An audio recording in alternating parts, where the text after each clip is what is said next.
Hey everyone, today is Thursday, January 26th. I like how I didn't have to look at the day calendar. Today I want to talk about Star Wars: The Old Republic, mostly on the front of how it's apparently like World of Warcraft. Now I'm not going to say how it's not, because that's a different topic altogether. I'm going to point at some of the similarities between Star Wars: The Old Republic and World of Warcraft. Now, one of the first things that you can look at is they are both online games. As a result, there are certain conventions that go along with those. So everyone expects, to a certain degree, everyone. I'm not saying literally everyone. I'm saying kind of everyone.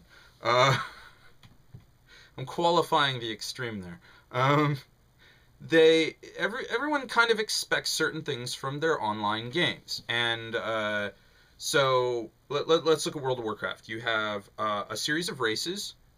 You have a series of classes. Each of those classes has different skill trees that you can specialize in, or you can generalize, which dabble in everything, which is kind of silly, but okay, whatever floats your boat. So you have that. Some classes restrict what races you can be. Some races restrict what classes you can be. I don't remember which way it is. I think you pick your race first, then your class.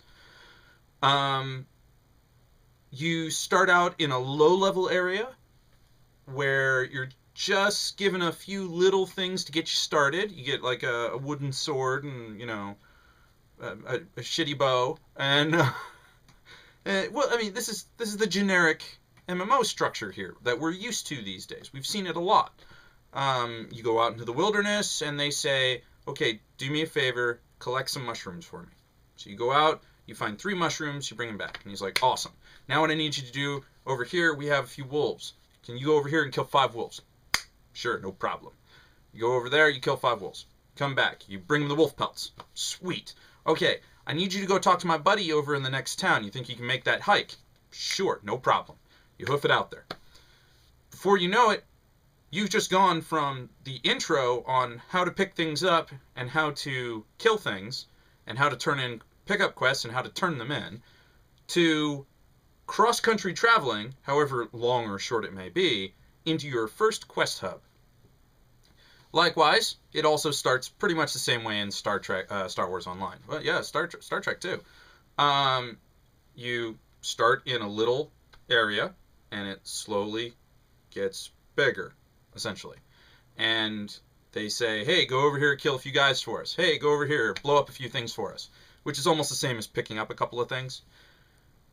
When playing Star Trek Online, there are certain aspects to the game that you kind of get a feel for. When you warp into a mission, you can immediately ascertain whether or not it's a space mission or a ground mission. So you got this divide. Then, from there, you have certain options. Either it's a fight, flower picking, or flower picking with fighting. Because essentially, interacting with objects is all the same thing. So it's flower picking. I turn on the console and get information out of it. You interact with it for a couple of seconds. You scan a flower. You interact with it for a couple of seconds. You pick up a data sample. You interact with that for a couple of seconds. So I call it flower picking, but really you could just call it interaction. So you have fight, interact, fighting while interacting, essentially. Or interacting broken up by fighting. Or fighting interrupted yeah, you know what I mean. So every MMO has that kind of structure kind of thing going on there. You have your interaction quests, you have your fighting quests, you have your interacting while fighting. Simple enough. Now, it's all about the approach into getting it. And that's where the significant difference between Star Wars: The Old Republic and World of Warcraft come in. And Star Trek Online and Lord of the Rings Online. It's the context of the game. It's all about the context. The real difference between all of these games is setting. Everything else is fluff. Now, admittedly, there are mechanical differences and similarities between a lot of these things. World of Warcraft, you have 3 skill trees to go up with, to specialize in, with regards to your character. Star Wars, likewise. Lord of the Rings, no. Star Trek Online, yeah, no. not really. You got skill boxes to throw points at. Your combat, you have melee, ranged, and then everybody has some kind of other abilities that set them apart from everybody else, as well as having a couple of melee or ranged abilities if they are primarily the opposite. So, for example, the scoundrel gets a couple of, like pistol whip and a nut shot, and most of the time he shoots his gun. The difference between the scoundrel and the gunslinger, though, is the gunslinger goes ba-da-da-da, and the scoundrel's like pew, heal, or what have you. I mean, your mileage may vary. And likewise with World of Warcraft, these are very similar things. But also, I think the real linchpin in people saying that they are pretty much the same game, it's like World of Warcraft with a Star Wars wrapper around it, is World of Warcraft was there first. Simple as that. Our gaming industry is an inbred child. You think these things exist in a vacuum? God, no. How many... I bet you... Well, Company A makes a big blockbuster online game, and it's around for several years. Meanwhile, Company B has this idea percolating in the back of their mind. Hey, I could do that, but I could do it for this franchise. And tweak it. Lo and behold, a different product. Whereas they can be approached in similar ways via our computer, on the internet, and it has the functional tank, DPS, healer, what have you. We use a lot of the same terminology, DPS, tank, healer. But fundamentally, it's all about context. And a fair portion presentation. I found, when I tried World of Warcraft a few years back, that it was kind of boring.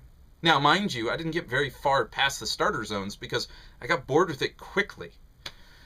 Star Wars The Old Republic, I did not. However, I like Star Wars a lot more than Warcraft. My introduction to Warcraft was Warcraft 2. And then I got Warcraft 3, and then I got the expansion of Warcraft 3, and then they made World of Warcraft, what was it, like 05, 04, somewhere around in there. And I was already playing Star Wars Galaxies.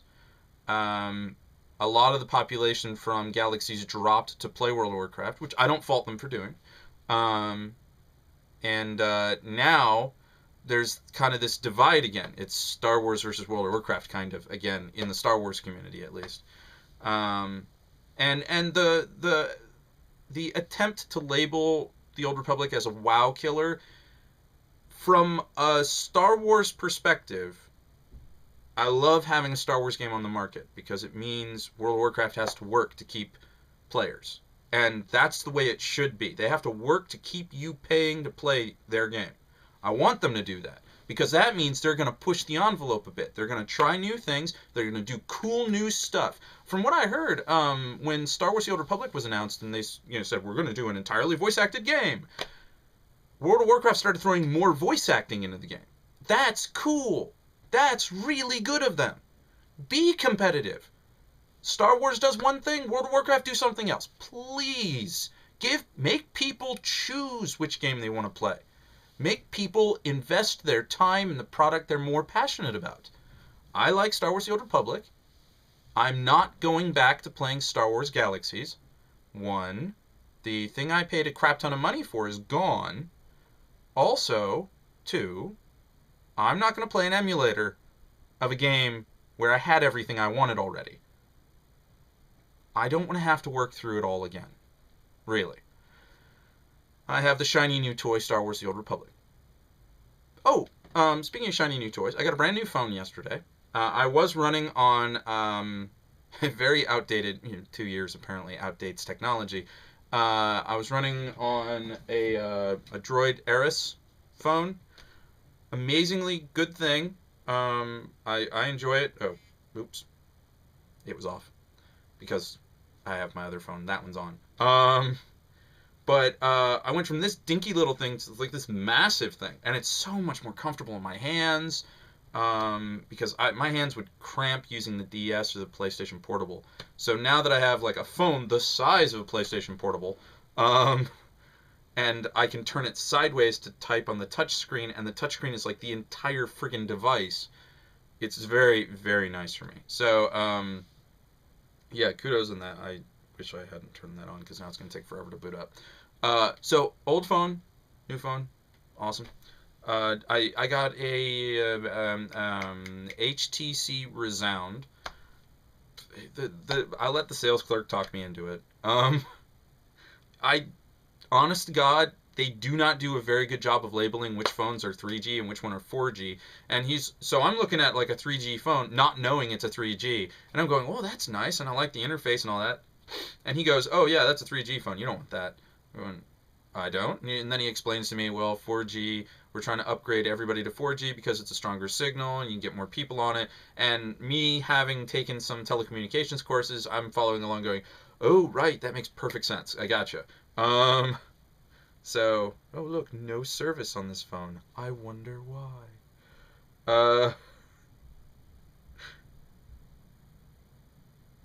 No, it has service. Come on.